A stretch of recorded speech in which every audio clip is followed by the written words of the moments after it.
Sir देखिए अब आवाज आ रही है? सर आवाज आ रही है?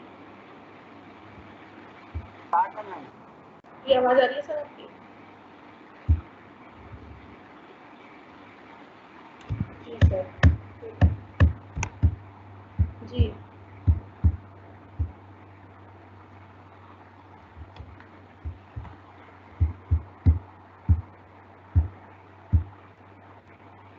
अच्छा, कल हमने पढ़ा था जयशंकर प्रसाद की कहानी गुंडा, ठीक है। तो आज हमने बात करी थी कि हम थोड़ा सा डिस्कस करेंगे, छोटा सा टेस्ट होगा। तो क्या आप टेस्ट के लिए तैयार हैं? मैं पूछूं थोड़े एक दो सवाल, फिर उसके बाद हम कहानी शुरू करते हैं दूसरी। जस्ट मुक्ति बोलती थी, बताइए आप के पास आवाज़ मेरी क्लियर है? अब ये बताइए, हम लाइव हैं ये दिखता है और आपके पास मेरी आवाज़ क्लियर आ रही है, ये बताइए। कोई कमी है तो बताइए, फिर हम पढ़ाई स्टार्ट करते हैं। बताइए, आपकी चैट मैंने खोल रखी है। हमारी आज बात हुई थी कि हम जयशंकर प्रसाद की कहानी का एक छोटा सा टेस्ट लेंगे जो कल हमने पढ़ा था। तो कौन कौन से बच्चे थे कल क्लास में जो हमें पढ़ रहे थे जयशंकर प्रसाद की कहानी हमारे साथ? बताइए। एक तो क्वेश्चन करते हैं उसके ऊपर और फिर हम आज का नया टॉपिक स्टार्ट करते हैं। बताइए। चलिए आप कमेंट कर दीजिएगा, हम नया टॉपिक स्टार्ट करते हैं। और यहाँ पर हम अपना पीडीएफ शेयर करी है मैंने, यहाँ पर आपके सिलेबस की है। पक्षी और टीम गजानन माधव लिखी है। आज हम वर्णन करेंगे, ये आपका और यहाँ से आज पढ़ रहे हैं। तो यहाँ पर प्रस्तावना है और उसे कहानी के बारे में बताया गया है। और इस कहानी के रचयिता गजानन,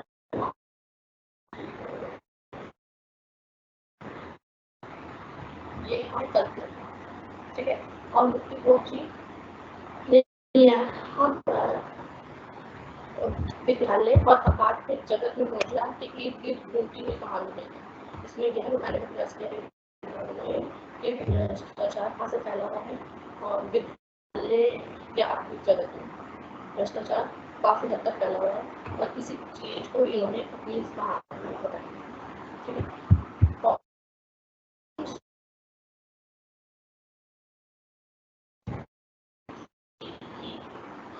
इस कहानी की केंद्रीय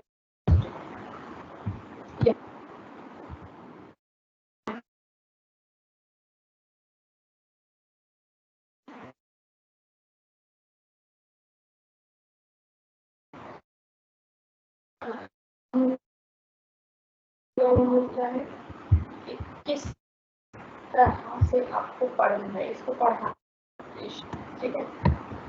अधिगम का मतलब सभी को मिलेगा आदर्शों एवं नैतिक मूल्यों के प्रति सचेत रहने की प्रेरणा प्राप्त होगी। ये आदर्शों मूल्यों के प्रति कैसे इंसान को सचेत करेंगे,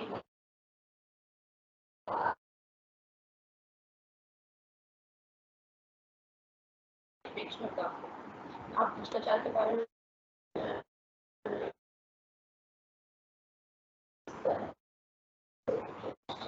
तो बड़े से लेकर संस्था में ये सब आपको पढ़ रहे थे वहाँ पे अपने आदर्श ग्रहण कर जीवन के कठिन यथार्थ से संघर्ष करेंगे।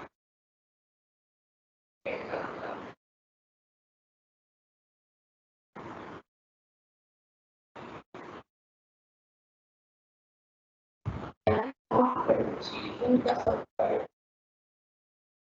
एक मतलब है जीवन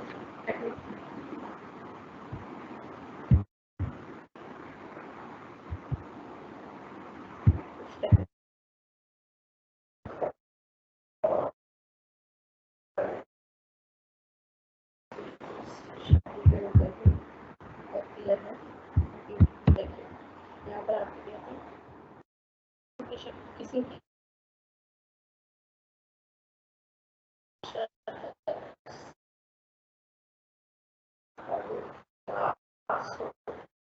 जिसमें चटाई समझ एक खास यहाँ पे भाषा शैली पर पता चलेगा कि किस तरह से एक खास भाषा शैली के माध्यम उत्तर नई कहानी के पाठ और वाचन की क्षमता विकसित होती है, यानी स्वतंत्रता के बाद की कहानी के बारे में आप पता चलेगा।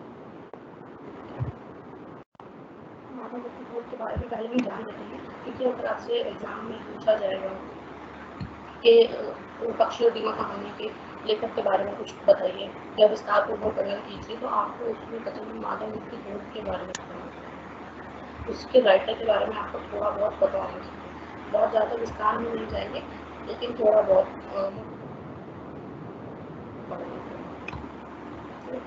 यहाँ पर इनका पूरा नाम आप याद कर लेंगे, मुक्ति बोध से काम नहीं चलेगा, गजानन माधव मुक्ति बोध, ये आपको पूरा नाम लिखना पड़ेगा, ठीक है।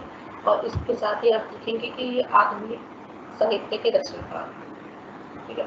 ये मार्क्सवाद से प्रेरित है, मार्क्सवादी विचारधारा से प्रेरित माने जाते हैं, ये नीचे लिखा भी है, और मार्क्सवाद के आपको पता होता है, ठीक है।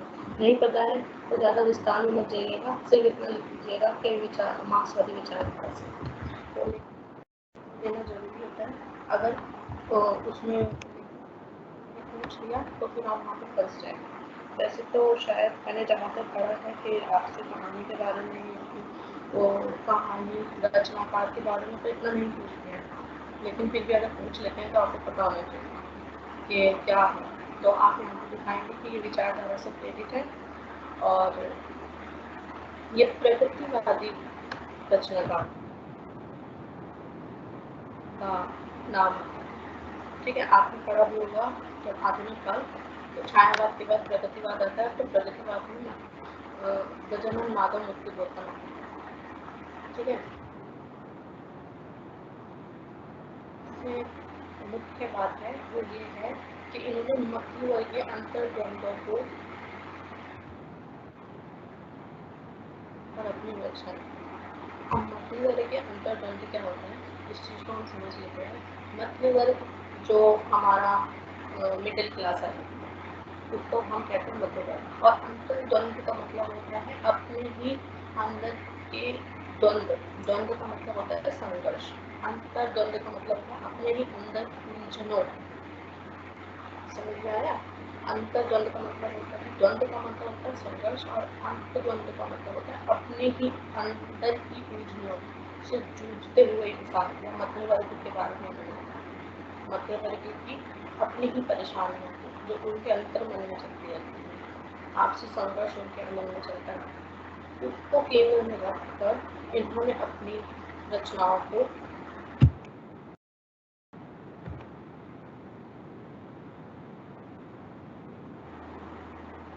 दूसरा,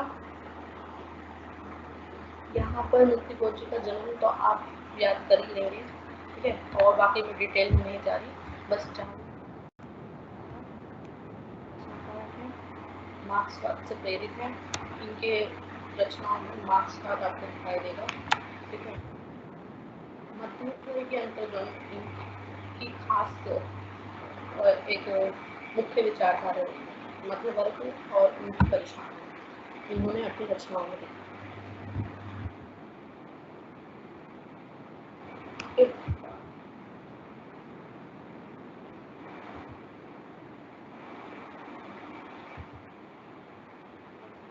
अगर हम जाएं तो यहाँ पर मुक्ति बोध के बारे में कुछ बातें लिखी हैं, पढ़ लेने में आपको आसानी आएगी। रचना संसार में यहाँ पर है मूल रूप से मुक्ति बोध की प्रसिद्धि का कारण उनकी कविताएं हैं। यहाँ पर उनकी कविताएं ही उनको भी प्रसिद्धि दिलाई है, ठीक है। उनकी कविताओं के माध्यम से भी वो काफ़ी प्रसिद्ध हुए हैं। वे स्वतंत्रता पूर्व से ही मार्क्सवादी विचारधारा के समर्थक हैं, यानी आज़ादी से पहले से ही वो मार्क्सवादी विचारधारा को मानते थे और उसी का समर्थन करते थे। और इस पर मुक्ति बोध की सबसे बड़ी खासियत है कि वो जीवन सत्य को और उनके द्वंद्वों को ईमानदारी पूर्वक उद्घाटित करने में उनकी वैचारिक प्रतिबद्धता के पीछे छूट जाती है, ठीक है। उनकी यहाँ पर सबसे बड़ी खासियत ये दिखाई है इन्होंने कि उनका ईमानदारी दिखाने में उनकी वैचारिक प्रतिबद्धता पीछे छूट जाती है।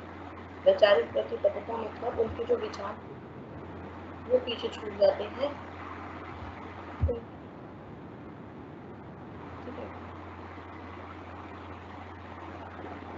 दूसरी एक महत्वपूर्ण चीज़ ये है कि जब आप मुक्ति बोध जी के बारे में बताएंगे, लेखक के बारे में परिचय देंगे, तो आप ये जरूर बता देंगे कि ये तार सप्तक के प्रथम कवि उनके द्वारा जो तार सप्तक लिखा गया है, ये तार सप्तक बहुत ही महत्वपूर्ण है और उसके प्रथम कवि, ठीक है। और देखिए प्रगतिवाद के केंद्रीय कवि, ठीक है। और ये मेरे पास लिखने की जरूरत नहीं है। अब यहाँ पे आ जाते हैं आप कथा वस्तु में आप ये जानेंगे कि ये किस तरह से लिखी गई है। इसमें लिखाया हुआ है आत्मकथात्मक शैली में लिखी गई है। आत्मकथात्मक शैली क्या होती है? आत्मकथा आपने पढ़ी होगी, उसी आधार पर आत्मकथात्मक शैली होती है। आत्मकथा क्या होती है? जिसमें व्यक्ति स्वयं अपने बारे में लिखता है, ठीक है, उसे कहते हैं आत्मकथा। शुरू से लेकर अपने जीवन के आखिरी पड़ाव तक की अपनी सारी बातें वह लिखता है, तो उसे आत्मकथा कहते हैं। और इसी आत्मकथात्मक शैली इसी को कहा जाता है जिसमें केंद्र में स्वयं वही इंसान है जो वो लिख रहा है। समझे आप? आत्मकथात्मक शैली का मतलब कहना है कि केंद्र में इस कहानी में लेखक ही है, उसी के इर्द गिर्द ये कहानी घूम रही है और उसी ने अपने को आधार बनाकर सारी कहानी को समझाया है और बताया है, ठीक है। इसे कहते हैं आत्मकथात्मक शैली। आत्मकथात्मक शैली क्या होती है? जिसके केंद्र में स्वयं लेखक, जो लिख रहा है लेखक वही स्वयं केंद्र में और वही शैली, इसलिए इसको आत्मकथात्मक शैली कहा जाता है। और यहाँ पर लिखा भी है कि मुक्ति बोध ने अपनी अधिकांश कहानियों में इसी शैली को अपनाया है। आत्मकथात्मक शैली में लेखक अपने आप को भी केंद्र में रखकर या नायक बनकर जीवन की सभी घटना, आसपास के समाज, परिवेश या विचारों को पाठकों के समक्ष रखता है, ठीक है।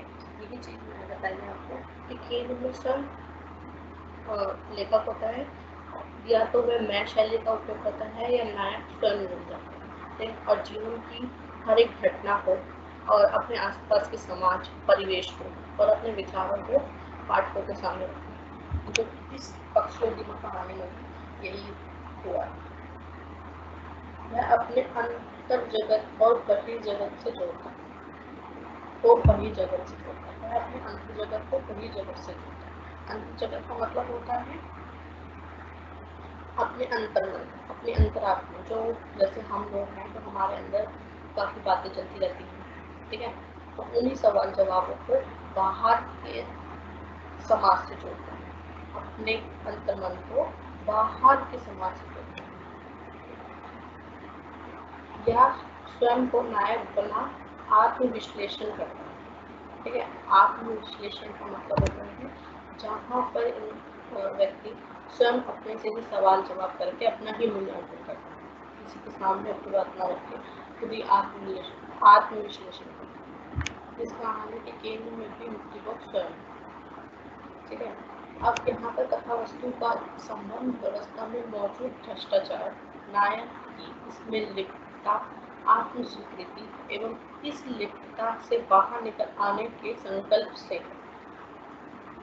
ठीक है। यहाँ पर जो इस कहानी का मूल प्रतिपाद्य निकल कर आता है वो ये है कि यहाँ पर समाज में जो भ्रष्टाचार फैला हुआ है उसको बताया है लेखक ने अपने माध्यम से खुद को केंद्र में रखकर।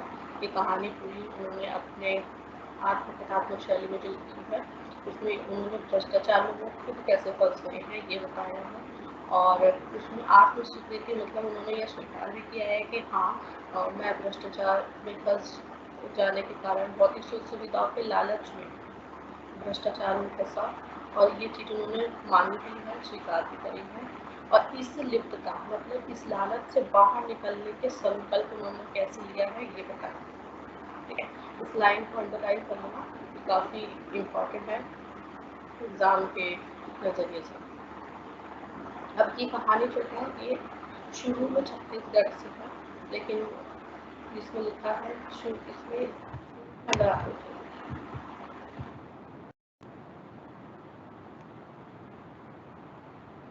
आज के छत्तीसगढ़ और तब के मध्य प्रदेश राज्य से जुड़ी है।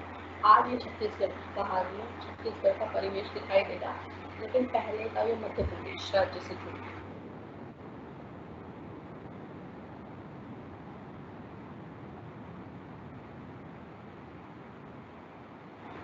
ये कहानी आरंभ होती है छत्तीसगढ़ के एक विद्यालय के आवासीय परिसर के क्वार्टर से। ठीक है, ये कहानी छत्तीसगढ़ से शुरू करी है। छत्तीसगढ़ में लेखक रह रहे हैं वो, तो वहाँ के एक विद्यालय से उन्होंने कहानी शुरू करी है। उन्होंने बताया कि दोपहर का समय है, बाहर तेज चिलचिलाती गर्मी है, घर के अंदर दो लोग हैं, एक नायक जो मुक्ति खुद स्वयं है, जो उसी स्कूल में शिक्षक है, और दूसरी उनकी प्रेमिका श्यामला। ठीक है, सिर्फ दो ही है, उन्हीं के आधार पर कहानी लिखी गई है। इस कहानी में सिर्फ दो लोग, शर्मिका और श्यामला। अब यहाँ पर श्यामला के बारे में थोड़ा वर्णन किया गया है कि श्यामला क्या कर रही है। श्यामला हरी दोपहरी में कमरे के भीतर शांत भाव से उपन्यास करता है। ठीक है, और लेखक अपने मनोजगत में विचरण कर रहा है। मनोजगत में विचरण करने का मतलब होता है अपने ही मन के विचारों में खोया हुआ है। मनोजगत में विचरण कर रहा है यानी अपने ही मन के विचारों में खोया हुआ है। अपने इस कमरे में से वह बाहर की ओर कभी खुलने वाली खिड़की पर मौजूद झाड़ियाँ और बाहर मौजूद तालाब के बारे में सोच रहा है। ठीक है, वो अपने में ही खोया हुआ है और बाहर की प्रकृति की चीजों को वह देखा है। अपने मनोजगत में अपनी प्रेमिका का व्यक्तित्व विश्लेषण। यहाँ पर मनोजगत मतलब अपने ही अंतर्मन में, अपने ही खुद के विचारों में वह जो उसकी प्रेमिका है उसका व्यक्तित्व विश्लेषण करता है, यानी उसको देख रहा है और अपने ही मन में सवाल जवाब करता है। अपने व्यस्त प्रेम का औचित्य। औचित्य मतलब होता है सही, एवं प्रेमिका की सौंदर्य अनुभूति जैसे भाव चल रहे हैं। ठीक है, बीच में स्मृति में खिड़कियों के रास्ते आए जहरीले सांप और उसके रोमांचक अंत की कहानी लिया जाती है। आप कहानी पढ़ेंगे तो यहाँ पर शुरुआत की खिड़की के से अंदर सांप की मौजूदगी दिखाई देगी और कैसे उसका अंत होता है ये दिखाया है। पूरी कहानी में बीच बीच में आपको लिखी दिखाई देगा। साथ में लेखक स्वयं एक दूसरी कहानी पक्षी और दीमक की सुनाता है अपनी प्रेमिका को, वो आपको दिखाएगी। तो दो चीज़ें आपको मिलेंगी। ठीक है, जब आप कहानी पढ़ेंगे। और अभी आगे मिलेगी कहानी। अब यहाँ पर जो और इम्पोर्टेंट है वो मैं बताती हूँ।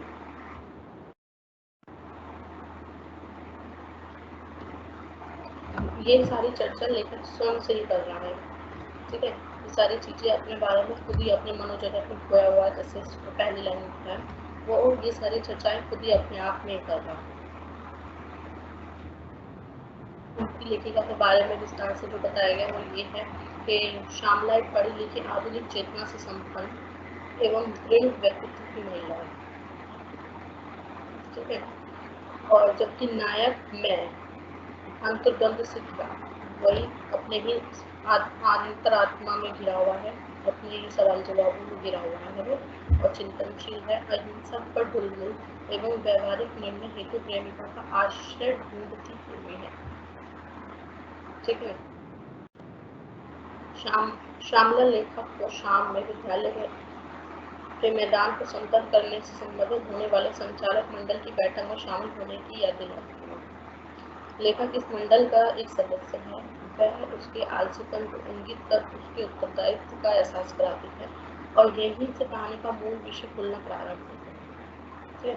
यहाँ पर उनका आपस में संवाद चल रहा होता है कि विद्यालय के मैदान को समतल कराने के लिए एक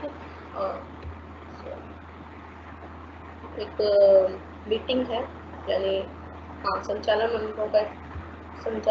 मंडल की बैठक है, एक मीटिंग है। और भ्रष्टाचार का पता चल रहा है लेखक का, तो कैसे वो धीरे धीरे उसमें ना चाहते हुए भी फंस जाते हैं। तो यहाँ से जो मूल विषय खुलना प्रारंभ होता है वो यही है कि लेखक कैसे धीरे धीरे भौतिक सुविधाएं अपने जुटाने के लिए कैसे इस भ्रष्टाचार का हिस्सा बन जाता है, और भ्रष्टाचार इतनी आराम से हो रहा होता है, इतना व्यवस्थित रूप में हो रहा होता है कि किसी को पता भी नहीं चलता है कि भ्रष्टाचार हो रहा है। यानी अगर रिश्वत ली जा रही है तो कागजी पन्ने में दिखाया जा रहा है कि हमारा इतना खर्च है, मैदान को ठीक करने के लिए इतने रुपये की जरूरत है, लेकिन उसका आधा भी नहीं लगा के आपस में वो बांट लिया जाता है। इतने आराम से व्यवस्थित रूप से काम हो रहा है कि कैसे सब इसका हिस्सा बन रहे हैं कि पता भी नहीं चला। इसी तरीके से लेखक भी एक शिक्षक होने के नाते भी इस भ्रष्टाचार का हिस्सा बन रहे हैं धीरे धीरे, क्योंकि अगर भ्रष्टाचार होता है तो ऊपर से नीचे तक उसमें सभी घोल लिए जाते हैं, मिल जाते हैं, ना चाहते हुए भी। यही लेखक ने बताया है कि वो ना चाहते हुए भी इसका हिस्सा बनते हैं। मैं स्वयं भी इस भ्रष्टाचार में शामिल हूँ। विद्यालय में व्यवस्थित तरीके से विकास के नाम पर सरकारी सचिवालय से खर्चे की ग्रांट मंजूरी करवाई जाती है। देखिए, यहाँ पर व्यवस्थित तरीके से सारे काम हो रहे हैं और कुछ पता भी नहीं लग रहा है किसी को कि यहाँ पर भ्रष्टाचार भी हो सकता है। फर्जी तरीके से बगैर खर्च की ग्रांट का खर्चा कागजों पर दिखाया जाता है, मतलब कि गलत तरीके से दिखाया जाता है खर्चा, और खर्चा किया नहीं जाता है।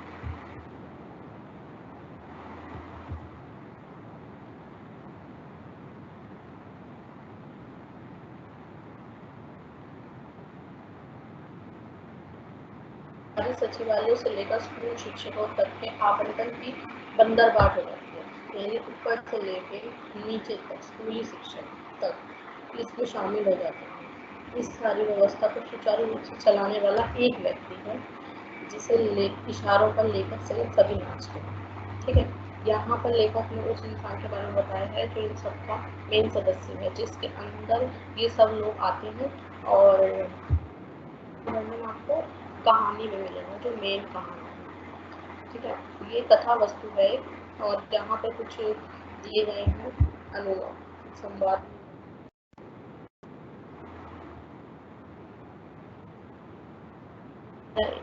नेता है, संस्था का सर्वे सर्वा है, उसकी ख्याली तस्वीरें देखते ही मुझे अचानक दूसरे नेताओं की और सचिवालय की उस अंधेरे गलियारे की याद आती है जहाँ मैंने इस नाटे मोटे भगवे खद्दर कुर्ते वाले को पहल देखा।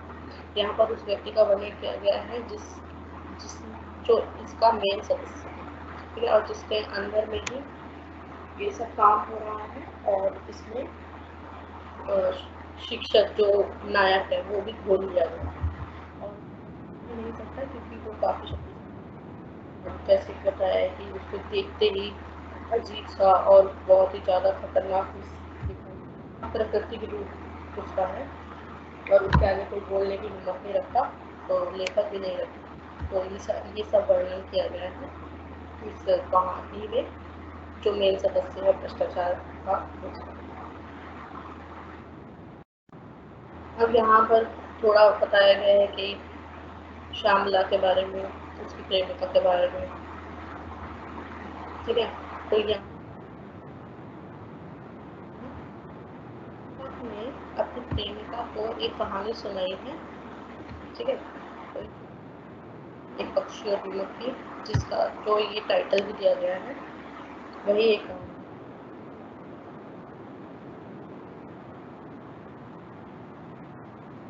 नौजवान पक्षी था।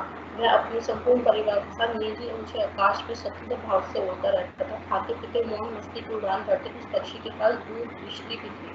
आकाश की ऊंचाइयों से एक दिन उसने जमीन पर एक गाड़ी वाले को दीमक बेचते देखा। दीमक बेचने वाला 2 दीमक के लोग एक पंख की आवाज लगा रहा था। पक्षी को दीमक पसंद था। उसे यह सौदा आसान लगा। पिता के लाख समझाने पर भी वह नहीं माना। पिता ने समझाया कि दीमक हमारा स्वाभाविक आहार नहीं, पर नौजवान अपने लालच से के वशीभूत था। अपने परिवार समाज को छोड़ वह ऊंचाइयों से जमीन पर उतर गया।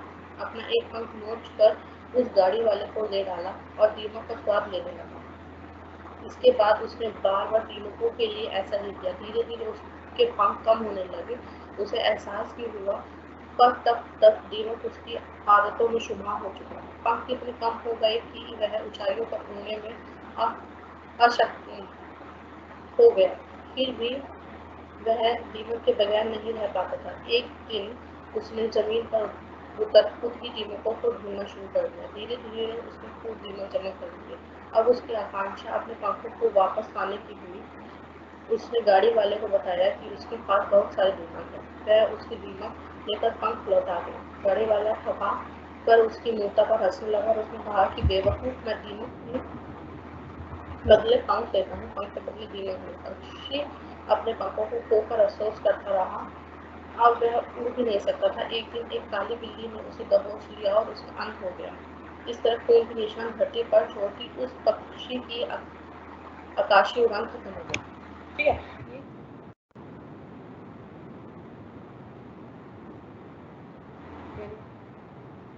ये इसमें छोटी सी, लेकिन कहानी थोड़ी बड़ी है। और ये कहानी सुनाई है लेखक ने अपनी प्रेमिका श्यामला को, और इस कहानी में वह अपनी स्थिति बताना चाह रहा है पक्षी के माध्यम। वह ये बताना चाह रहा है कि एक पक्षी दीमक के लालच में कैसे अपने पंखों को, अपने आप को नुकसान पहुंचाता है, और लालच के चलते दीमक में पड़ता है, जो उसे धीरे धीरे उसको दीमक खाने की आदत पड़ जाती है, और उस आदत के चलते वह काफ़ी उड़ान ऊँची नहीं ले पाता है। अपने पिता के समझाने पर, अपने परिवार वालों को समझाने पर भी वह नहीं मानता, क्योंकि उसको दीमक खाने की इतनी लत लग जाती है कि वो दीमक के बगैर रह ही नहीं सकता, और अपना एक पंख देता है, उसे ये सौदा आसान है। एक पंख देता है और दीमक फिर एक दिन उसको ये एहसास होता है कि वह उड़ नहीं पा रहा है, अपने परिवार तक ऊँची उड़ानें नहीं ले पा रहा है। उसका परिवार ऊँची उड़ान भर तक काफ़ी आगे निकल जाते हैं, वो सिर्फ एक पेड़ से दूसरे पेड़ तक ही उड़ पाता है। फिर धीरे धीरे उसके पंख खत्म होने लगते हैं और वह बिल्कुल भी नहीं उड़ पाता। तो यहाँ पर जो पक्षी बताया है लेखक ने, वह अपने को बताया है, तुलना पक्षी की अपने से करी। ठीक है, अब फिर अंत में क्या होता है, जब वो वापस दीमक वाले के पास जाता है कि मेरे पंख लौटा दो, तो वो नहीं लौटाता और सिर्फ हंसता है। उसका अंत, एक बिल्ली आती है और उस पक्षी का अंत हो जाता है, उसको खाती है और शांत हो जाती है। ठीक है, तो यहाँ लालच दिखाया गया है कि लालच के चक्कर में कैसे एक पक्षी खत्म हो जाता है। तो यहाँ पर लेखक ने खुद को केंद्र में रखा, खुद बताया है अपने आप को कि मैं कैसे अपनी भावनाओं को समझाऊँ, क्योंकि श्यामला के सामने मैं गिरना भी नहीं चाहता। आप कहानी पढ़ेंगे तो उसको दिखाया गया है कि बहुत देर तक लेखक सोचता रहता है कि कैसे मैं भ्रष्टाचार में फंसा हुआ तो हूँ, लेकिन मैं कैसे अपनी प्रेमिका को बताऊँ कि मैं इस चक्रों में फंसा हूँ।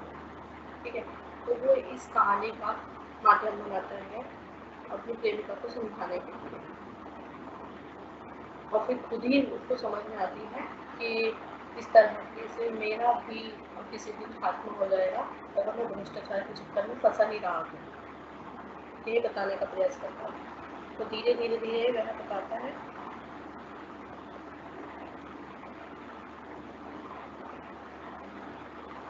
तो धीरे धीरे वह श्यामला को पक्षी की कहानी सुनाकर अपनी ही स्थिति को बताने की कोशिश करती। लेकिन फिर जब ये कहानी समाप्त हो जाती है तो उसको खुद ही समझ आ जाती है कि किस तरीके से मैं फंस रहा हूँ, और पक्षी की तरह मेरा भी अंत हो सकता है।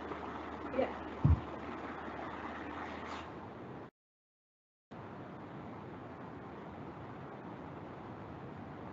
कहानी सुनाने के बाद नायक की अपेक्षा थी कि शायद उसकी पश्चाताप से भरी प्रतीकात्मक आत्म स्वीकृति के बाद नायिका श्यामला उसे माफ कर देती। ठीक है, लेकिन उससे पहले ही उसको खुद को ये एहसास हो जाता है कि वह काफ़ी गलत कर रहा है। अब यहाँ पर इतना, ये तो कुछ इतना खास नहीं है।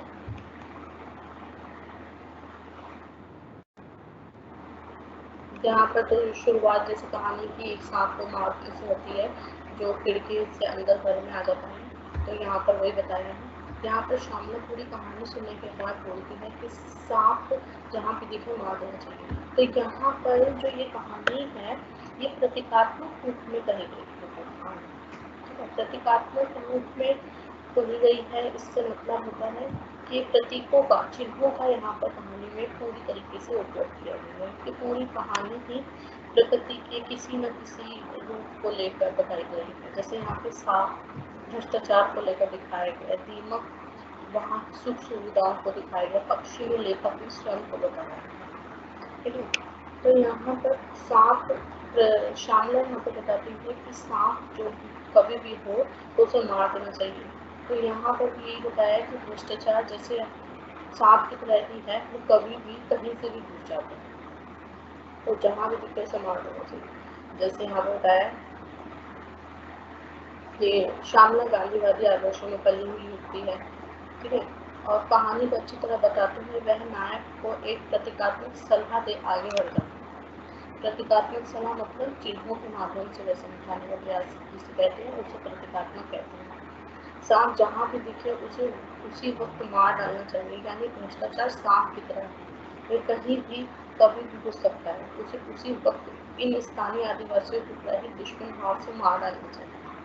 अंत में नायक को आत्मबोध होता है। आत्मबोध मतलब खुद ही यह ज्ञात होता है। शामला ने से सांप के बारे में बोला है, लेकिन सांप के माध्यम से लेखक ने यह अर्थ निकाला है कि सांप की तरह ही भ्रष्टाचार होता है। जैसे सांप कभी भी कहीं से भी घुस आता है, वैसे ही भ्रष्टाचार कभी भी कहीं से भी हमारे जीवन में घुल जाता है, और उसको अपने जीवन में ना घुसने से बढ़िया है कि आप उसे पहले ही मार डालें, यानी पहले ही उस भ्रष्टाचार का विरोध करें, ठीक है, जो कि सांप के माध्यम से भ्रष्टाचार को दिखाया। और यहाँ पर दिखाया कि नायक को आत्मबोध होता है, वह अपने द्वंद्व से बाहर निकलता है। अपने द्वंद्व से मतलब जो शुरुआत में बताया था, अपने ही अंतर्मन में खोया हुआ है, वो अपने ही विचारों में खोया हुआ है, उससे बाहर निकलता है। आत्मा में छुपी उसकी संकल्प शक्ति बाहर आती है। संकल्प शक्ति से मतलब आप समझेंगे कि संकल्प लेना, जैसे कहते हैं ना कि किसी दृढ़ निश्चय पर पहुंचना, ठीक है। तो इस संकल्प शक्ति से बाहर आती है। वह तय करता है कि जीवन के छोटे छोटे संघर्ष से डर कर समाज की नज़र में अपनी झूठी अभिजात्य हैसियत बनाने के लिए, थोड़ी सी भौतिक सुविधा पाने के लिए अपनी आत्मा को नहीं कुचलना चाहिए। यहाँ पर दिखाया है कि भौतिक सुख सुविधा जुटाने के लिए भ्रष्टाचार का सहारा बिल्कुल नहीं लेना चाहिए, कि समाज में हमारी हैसियत बढ़ेगी, हम अच्छा रहन सहन वाला जीवन व्यतीत करेंगे। तो इससे अच्छा है थोड़ा कम भौतिक सुविधाओं के साथ जीवन व्यतीत कर लिया जाए, भ्रष्टाचार के अंदर फंसने से अच्छा, क्योंकि भ्रष्टाचार में फंसने का अंत वही पक्षी वाला ही है जो लेखक समझ गया, ठीक है। तो इसमें एक लाइन और है, चाहे आर्थिक हैसियत उसकी सामाजिक हैसियत को तत्कालिक रूप में कितना ही नहीं बनाती, ठीक है। वह यहाँ पर ये बताना चाह रहा है, चाहे वह थोड़ा ही अपनी भौतिक सुख सुविधा के साथ पहले, लेकिन हैसियत दिखाने के लिए, बहुत बड़ा दिखाने के लिए अपने आप को भ्रष्टाचार में फंसना एक बेवकूफ़ी है और उसका अंत बुरा है, ठीक है। जो लेखक ने बताई है प्रतीकों के माध्यम।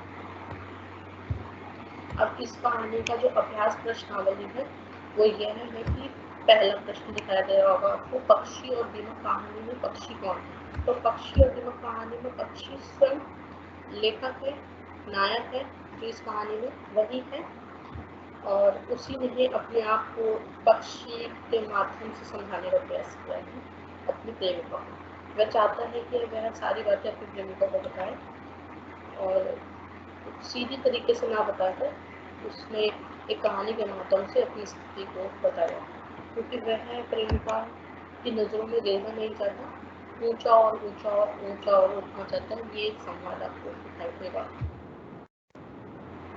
कहानी में दीमक किसका प्रतीक है। कहानी में दीमक भौतिक सुख सुविधाओं का प्रतीक है जो भ्रष्टाचार के माध्यम से कमाई गई है, ठीक है। दीमक यहाँ पर जैसे पक्षी ने दीमक खरीदी थी, उसको अच्छा लग रहा था खाना, ठीक है। ऐसे ही दीमक भौतिक सुख सुविधाओं का प्रतीक है जो भ्रष्टाचार के माध्यम से कमाई है लेखक ने। तो लेखक ने भी पहले भ्रष्टाचार के माध्यम से भौतिक सुख सुविधा जुटाई, उसे अच्छा लगने लगा, लेकिन बाद में खुद ही उसको पछतावा होने लग गया था कि मैं कहाँ फंस गया। तो दीमक यहाँ पर भौतिक सुख सुविधाओं का प्रतीक है। इस कहानी में यह कहानी किसने किसे सुनाई है, किसने किसे सुनाई है, तो आपको पता ही चल गया होगा कि लेखक ने, नायक ने अपने प्रेमिका को, श्यामला को सुनाई। दीमक की लालच ने पक्षी की क्या दुर्गति करी। दुर्गति यही हुई थी कि उसका अंत हो गया था, बिल्ली द्वारा दबोच लिया गया था, वह ज़्यादा ऊंची उड़ान नहीं भर पाता था, खुद ही खोखला हो गया था, वह एक एक पंख फेंकता रहा और अपने एक एक पंख के चलते उसके सारे पंख खत्म हो गए, और जब पंख खत्म हो गए तो वह धरती पर ही, जमीन पर ही बस हल्का फुल्का चलता था। अब हल्का फुल्का चलता था तो एक दिन बिल्ली द्वारा दबोच लिया गया और उसका ये उसकी दुर्दशा हुई। अब इस कहानी का मूल भूगोल क्या है? इस कहानी का भूगोल भ्रष्टाचार है और उससे निकलने का की संकल्प शक्ति है। इसकी कहानी पूरी तरीके से अगर बोली जाए तो भ्रष्टाचार को केंद्र में रखकर लिखी गई है। ठीक है, लेखक ने बताया कि भ्रष्टाचार कैसे हमारे जीवन में दाखिल हो जाता है और हमें पता भी नहीं चलता है। हम छोटी छोटी चीज़ों को जुटाने के लिए कैसे इस भ्रष्टाचार तंत्र में फंस जाते हैं, भ्रष्ट व्यवस्था में फंस जाते हैं, हमें पता भी नहीं चलता।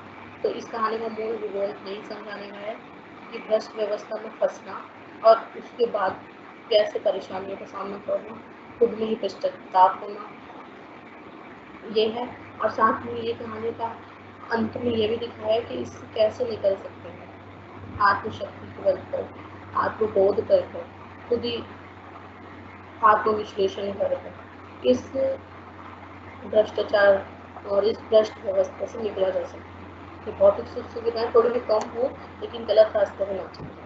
तो इस कहानी का ये भूगोल आता है, ये गलत ये जो मूल संवेदना,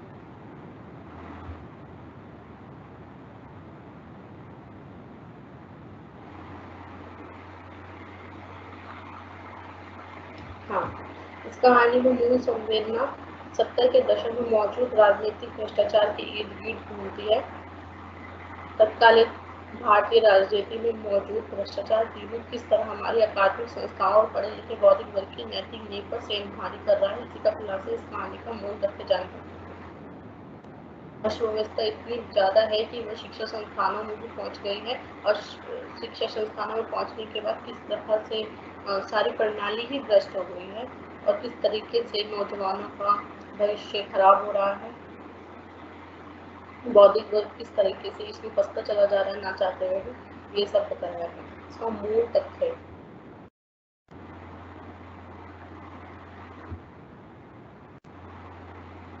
कहानी बार बार नायक के अंतर्द्वंद को पाठकों के सामने रखती है। अंतर्द्वंद वही मैंने बताया जो उसका आत्मविश्लेषण है, उसका आत्मसंघर्ष जो मन ही मन में चल रहा है, जो उसके सवाल जवाब चल रहे हैं अपने आप से, वही अंतर्द्वंद है। ये पाठकों के सामने दिखाया है।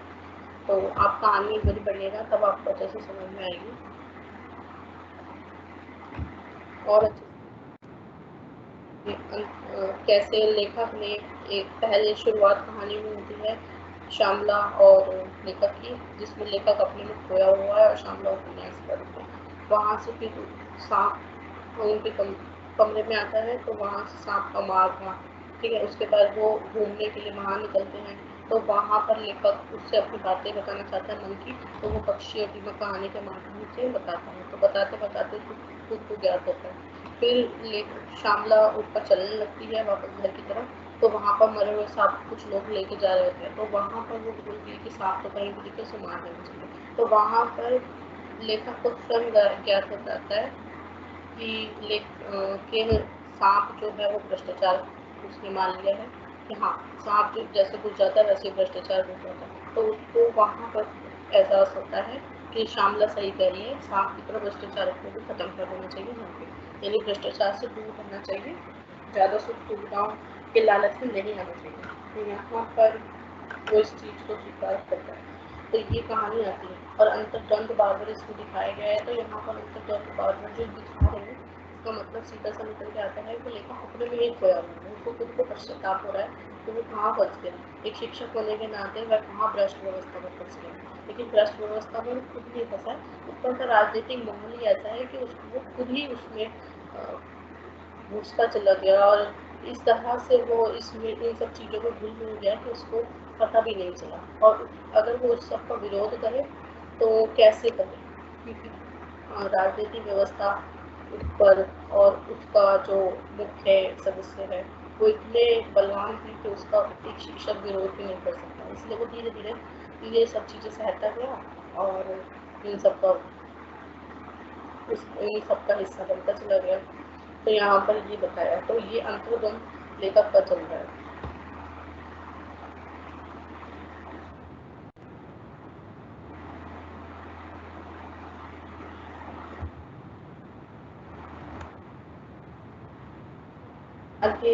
एक इंसान को इस तरह से आदत पड़ जाती है कि उसको जब मिलने लगती है तो फिर उसको सुख सुविधाएं इतनी अच्छी लगने लगती है, जो इस कहानी में बताया इतनी अच्छी लगने लगती है सुख सुविधाएं कि उसने ये जुटा लिया, ये खरीद लिया, ये है, ये अच्छा लग रहा है, तो वो इन सबसे बाहर भी नहीं आना चाहता। अब उसको मतलब अच्छे से अपना जीवन शैली भी व्यतीत करनी है, अच्छे से रहना भी है और भ्रष्टाचार का विरोध भी करना है, तो ये सब दोनों काम एक साथ नहीं हो सकते। तो यहाँ पर ये भी बताया गया है। और यहाँ पर यथार्थ शब्द इस्तेमाल किया गया है। तो यथार्थ का मतलब होता है वास्तविकता से, मतलब यथार्थ का अर्थ निकलेगा सच्चाई से।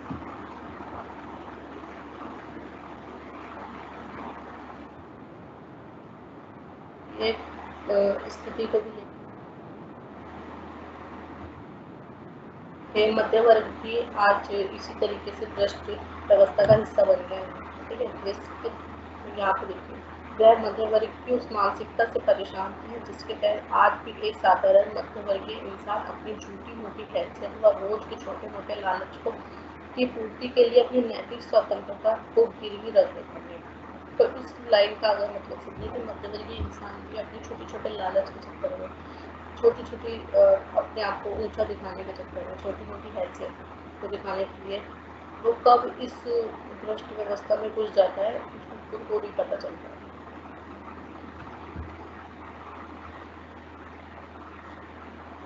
देखिए, यहाँ पर लिखा है कि हमारी राजनीतिक व्यवस्था में ऐसा चक्रव्यूह रच रखा है जिसमें इस आम आदमी के लिए लालच भी है और भय भी है। ठीक है, इस तरह की से राजनीति में इस तरह से ये पूरा चक्रव्यूह चल रहा है कि इंसान को लालच भी है, वो चाहता भी कि उसे ये सब मिल जाए, और भय भी है कि मैं गलत कर रहा हूँ, कहीं मैं पकड़ा ना जाऊँ। तो ये दोनों ही चीज़ें हैं और ये राजनीति का एक चक्रव्यूह है जिससे इंसान बाहर नहीं निकल सकता।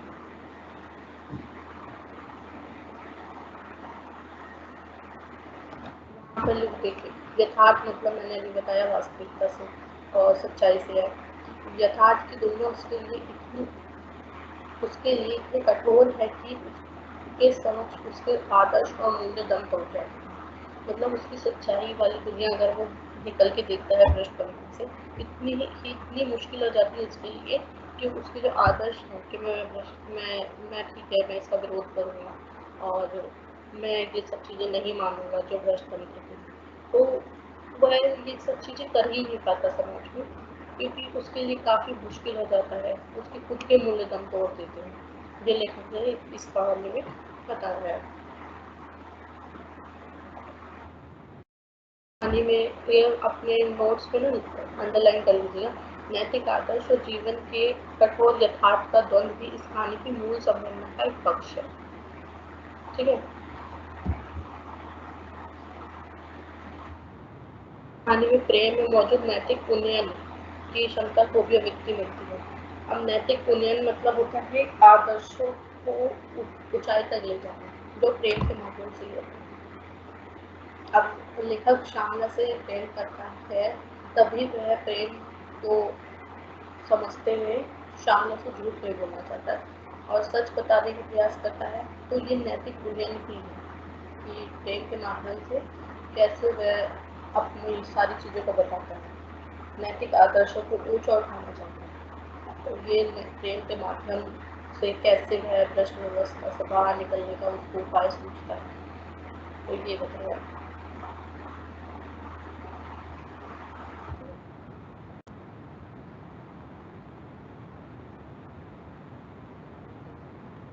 घुमा घुमा के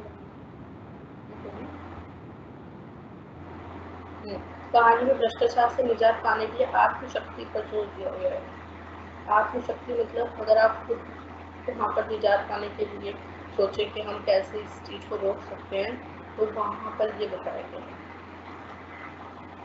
वह पक्षी की मौत नहीं मरने का निर्णय करता है। वह यह अंत में यह निर्णय करता है कि मैं पक्षी की मौत नहीं मरूंगा, चाहे मेरे को भौतिक सुख सुविधा का त्याग करना पड़े। थोड़ा ज़्यादा हैसियत के साथ न जीकर और कम हैसियत के साथ जी लेंगे, लेकिन पक्षी की तरह अपना अंत नहीं होने देंगे। तो ये एक आत्मशक्ति है उसकी, जो उसके अंदर जागृत होती है इस कहानी को सुनाने के बाद खुद।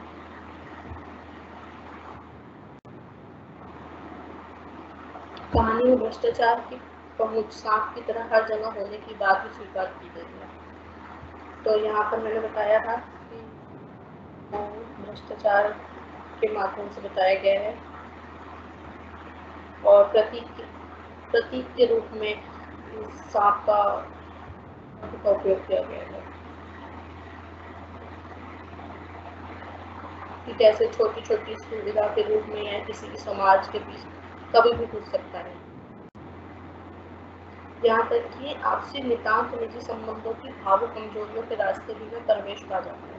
यानी इस लाइन का मतलब है कि निजी जरूरतों को ध्यान में रखते हुए भी इंसान कई बार भावुक कमजोरियाँ, जैसे भावुक कुछ भी कमजोरियाँ ले सकते हैं आप परिवार में कि हाँ इसको ये चीज़ की ज़रूरत है, तो भावनात्मक रूप से आप उससे जुड़े हुए हैं, तो आप उसके लिए वो चीज़ जुटाने के लिए कैसे गलत काम पे कर जाते हैं कि उसको ये चीज़ देनी है, चाहे मैं ये काम करके उसको ये चीज़ दे सकूँ। तो ये कहने का मतलब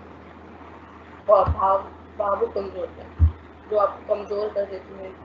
कोई रिश्ता या भावनात्मक रूप से आप किसी के साथ ज़्यादा लगे हुए हैं, जैसे माँ और बेटे का रिश्ता, तो अगर माँ को कोई चीज़ चाहिए तो बेटा किसी भी हद तक लाने के लिए तैयार हो जाता है।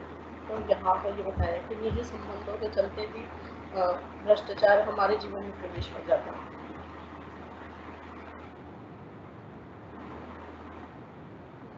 भ्रष्टाचार का समाधान सिर्फ राजनीतिक व्यवस्था परिवर्तन से नहीं हो सकता, बल्कि आत्म साक्षात्कार, आत्मनियंत्रण एवं सकर्मक संकल्प भी उतना ही आवश्यक है। आत्म साक्षात्कार का मतलब होता है खुद ही से सवाल जवाब करना। साक्षात्कार का मतलब होता है इंग्लिश में अगर मैं बोलूँ तो इंटरव्यू, और आत्म का मतलब होता है खुद से ही सवाल जवाब करने से आप भ्रष्टाचार को जान पाएंगे कि मैं सही कर रहा हूँ कि गलत कर रहा हूँ। आत्मनियंत्रण मतलब होता है कि खुद को रोकना, ठीक है। और सकारात्मक संकल्प मतलब होता है एक संकल्प लेना दृढ़ विश्वास के साथ कि हाँ ये मैं नहीं करूँगा और यही मैं करूँगा, जो सही है वही करूँगा, जो गलत है वो नहीं करूँगा,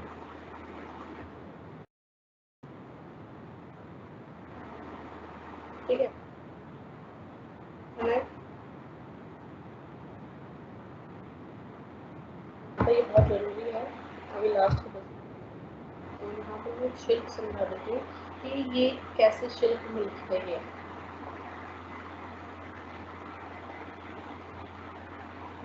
शिल्प का मतलब उसकी संरचना से होता है। शिल्प मतलब है कैसी शैली में लिखी गई है, उसकी संरचना कैसे की गई है, ठीक है। शिल्प का संबंध उसकी संरचना से होता है। संरचना की विशेषता उस कहानी की प्रस्तुति की विशेषता होती है। यहाँ पर तो कुछ इतना खास नहीं है, नीचे चलते हैं।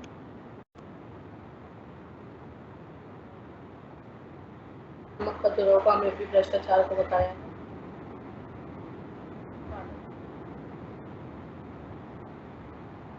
उनकी रचनात्मकता के अंतर जगत की खोज अत्यंत महत्वपूर्ण टेक्निक है, ठीक है। ये याद रखना, नहीं तो अंडरलाइन कर देना।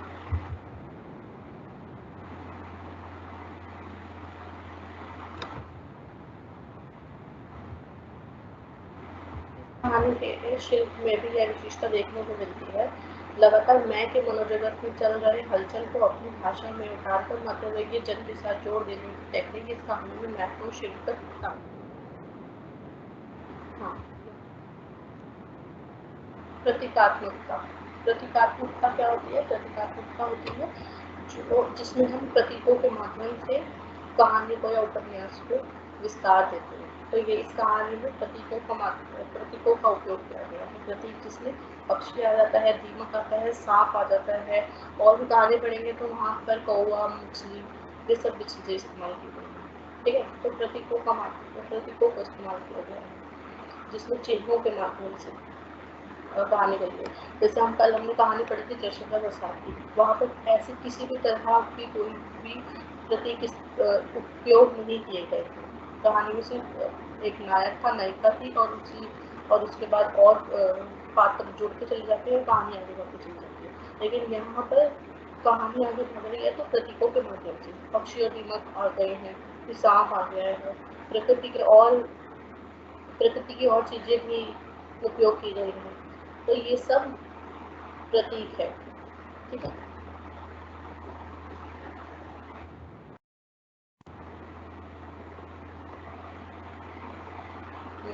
तुलसीदास ने अपनी कविताओं की तरह ही इस कहानी में भी प्रतीकों का भरपूर उपयोग किया है। यहाँ तक कि पूरी की पूरी कहानी ही प्रतीक प्रस्तुत है। कहानी का शीर्षक ही प्रतीकात्मक है। कहानी में मौजूद पक्षी लेखक या नायक का प्रतीक है। नायक जब अपनी प्रेमिका को पक्षी और दीमक की कहानी सुना रहा होता है तो उसमें मौजूद लालची पक्षी स्वयं ही है। पर कहानी की शैल्पिक अद्वितीयता यह है कि भाषा में मौजूद प्रतीकात्मक यही नहीं रुकता। कहानी के आगे बढ़ते ही पक्षी उस मध्य वर्ग का प्रतीक बन जाता है जो अपनी लालचपूर्ण कमजोरी की वजह से भ्रष्ट राजनीतिक व्यवस्था का सहयोगी शिकार होता है। मैंने आपको समझाया था ऊपर वाली लाइन में, ये लाइन वही कही गई है, तो इसको दोबारा समझाने की तो जरूरत है नहीं। ये पक्षी है और फिर उसके बाद फिर मध्य वर्ग का एक उदाहरण प्रस्तुत करके बताने की कोशिश करता है भ्रष्ट व्यवस्था का। ठीक है। और इसी तरह दीमक भ्रष्ट व्यवस्था तंत्र द्वारा दिखाई गई वह सुविधा और अतिरिक्त भौतिक उपलब्धि है जिसे देखकर हर मध्यवर्गीय नौजवान आकर्षित हो सकता है। ठीक है। तो यहाँ पर सुविधा का प्रतीक बताया गया है।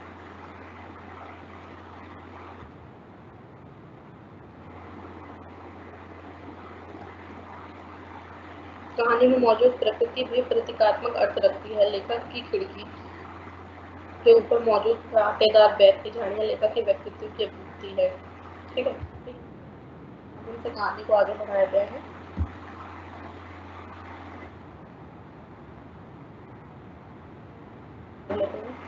पक्षी और दीपक कहानी की दो शिल्पगत विशेषता बताई गई है। दो शिल्पगत विशेषताओं में सबसे पहली आ जाती है कि इसमें प्रतीकों का उपयोग किया गया है। ठीक है। और माध्यम से भी कहानी को समझाने में। और फिर तीसरा भी इसमें अगर जोड़ना चाहे तो जोड़ सकते हैं, कहानी में कहानी सुनने की टेक्निक। कहानी में कहानी सुनने की टेक्निक कि एक कहानी चल रही है, उसी के अंदर दूसरी कहानी लेखक सुनाता है, तो कहानी में कहानी सुनाने की टेक्निक भी इस कहानी की शिल्प की विशेषता को प्रदान करती है। ठीक है।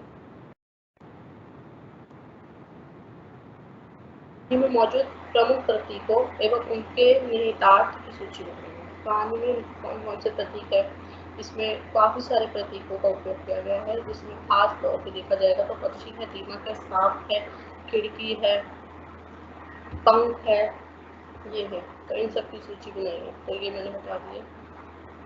हाँ, इस कहानी की भाषा कई बार दुहरू क्यों लगती है।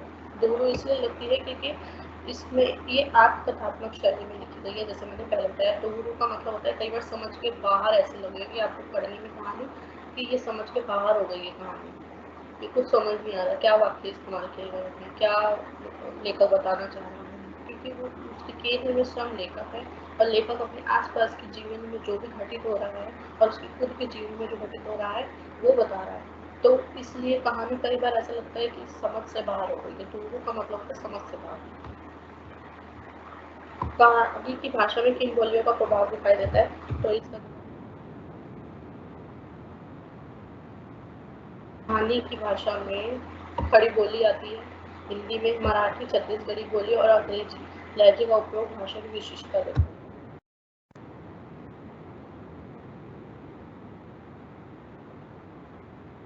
तो ये हमारी आज की कहानी थी और इस पे मैंने सारे लगभग करा दिए क्वेश्चन।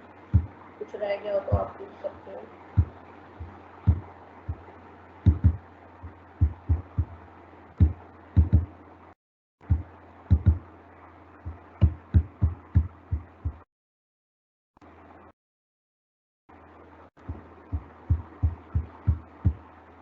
आवाज़ बच्चे पूरा माइक ऊपर कर रखा है, उसके बाद भी आपको आवाज़ कम आ रही है।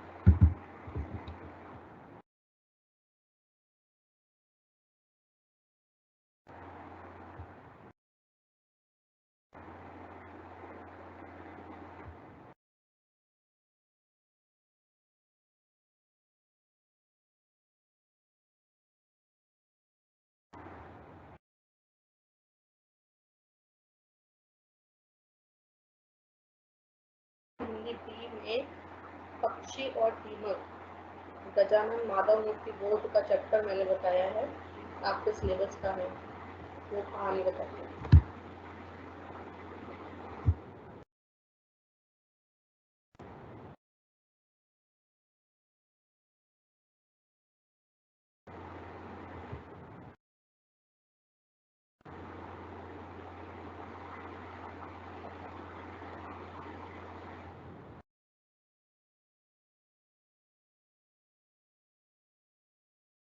ये कौन से चैप्टर में पढ़ रही थी? पक्षी और दीमक आपका सिलेबस में लगा हुआ है, आपके पास बुक्स भी नहीं है।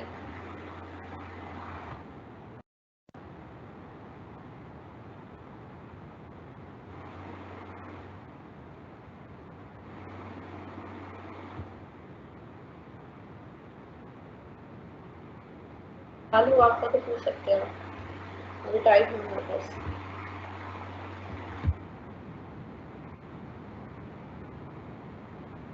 मूल रूप से अगर कहा जाए तो पक्षी और दीमक जो कहानी है वो भ्रष्टाचार और की व्यवस्था को बताया गया है इस कहानी में, ठीक है। और ये आत्मकथात्मक शैली में लिखी गई है, ये सब मैंने आपको बता दिया है कि आत्मकथात्मक शैली क्या होती है। उसके बाद भी अगर समझ में नहीं आता है तो आप पूछ सकते हैं।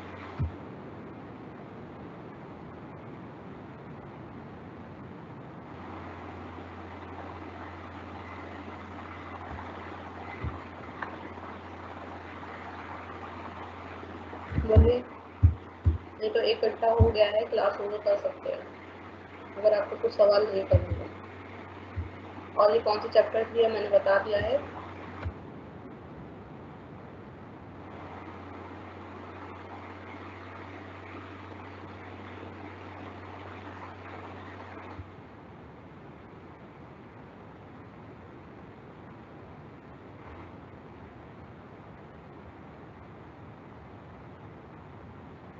तो शायद स्क्रीन पर दिखाई दे रहा होंगे, मैंने स्क्रीन शेयर की थी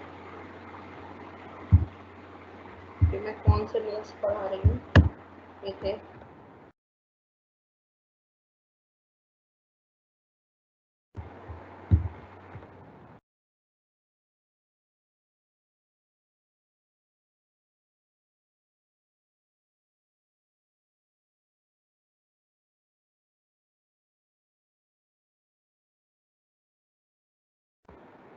पक्षी और दीमक, ठीक है।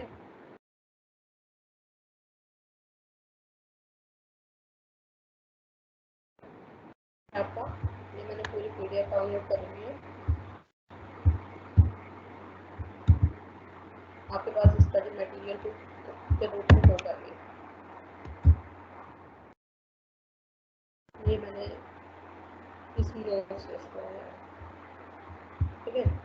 तो क्लास एंड करते हैं, आपका कोई सवाल नहीं है, आपका कोई जवाब भी नहीं है,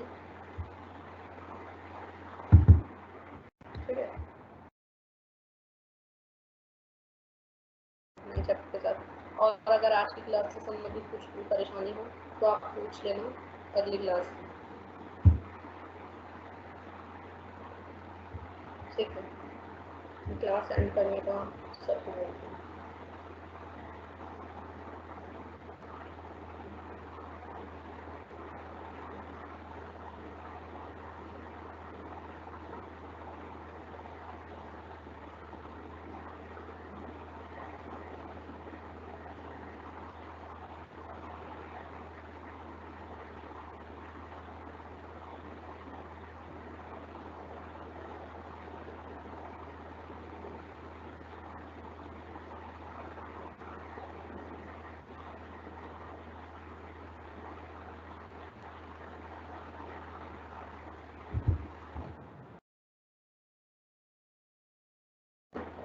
टॉपिक कंप्लीट हो गए हैं। दोनों कहानियाँ थी, पहली कहानी जयशंकर प्रसाद की गुंडा कहानी है जो मैंने कल पढ़ाई थी, और आज की गजानन माधव मुक्ति बोध की पक्षी और दीमक, ये कहानी पढ़ेंगे।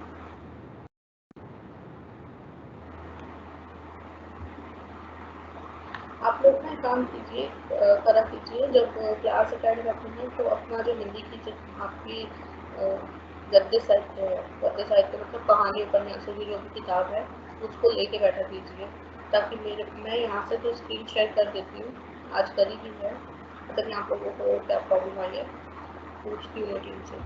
तो मैं अगर यहाँ से पढ़ रही हूँ तो आप वहाँ पर अंडरलाइन भी कर लेंगे और टॉपिक को समझ भी लेंगे कि मैं कौन सी लाइन पढ़ रही हूँ और किस शब्द का कौन सा मतलब है, क्योंकि मैंने यहाँ पे शब्दों के मतलब भी बताने हैं। और आज का मेरा स्क्रीन शेयर करने का उद्देश्य यही था कि इस कहानी में काफ़ी मुश्किल शब्द थे जो मुझे लगा कि आपको दिखा के ही बताना चाहिए, तो इसलिए मैंने आपके साथ स्क्रीन शेयर करी और बताया। अगर उसके बाद भी कोई परेशानी रहती है तो आप आज वाले चैप्टर को खुद से पढ़ लेना SOL की किताब से, और साथ में कहानी भी पढ़ लेना, और कोई शब्द ना समझ में आए या कोई लाइन ना समझ में आए तो मुझसे पूछ लेना, मैं अगली क्लास जो होगी।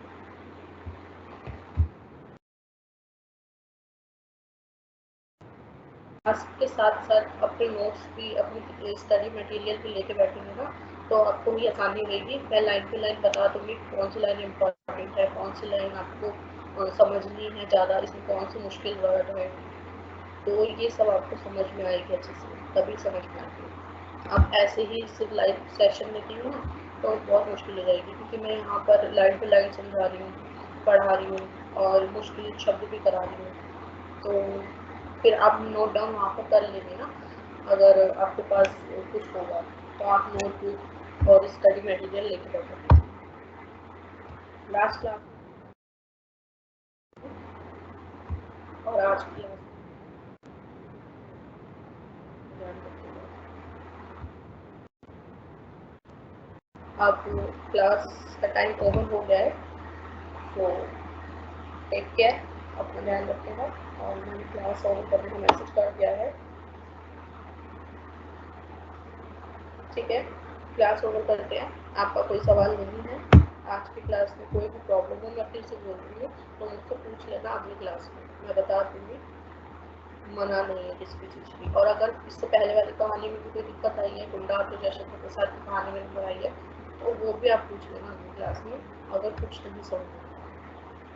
आज की कहानी में बहुत मुश्किल शब्द थे, तो मैंने साथ के साथ सारे मुश्किल शब्द आपको और उनके अर्थ अच्छे से बता दिए हैं, ठीक है। बाय बाय, अगली क्लास में मिलते हैं, अपना ध्यान रखिएगा।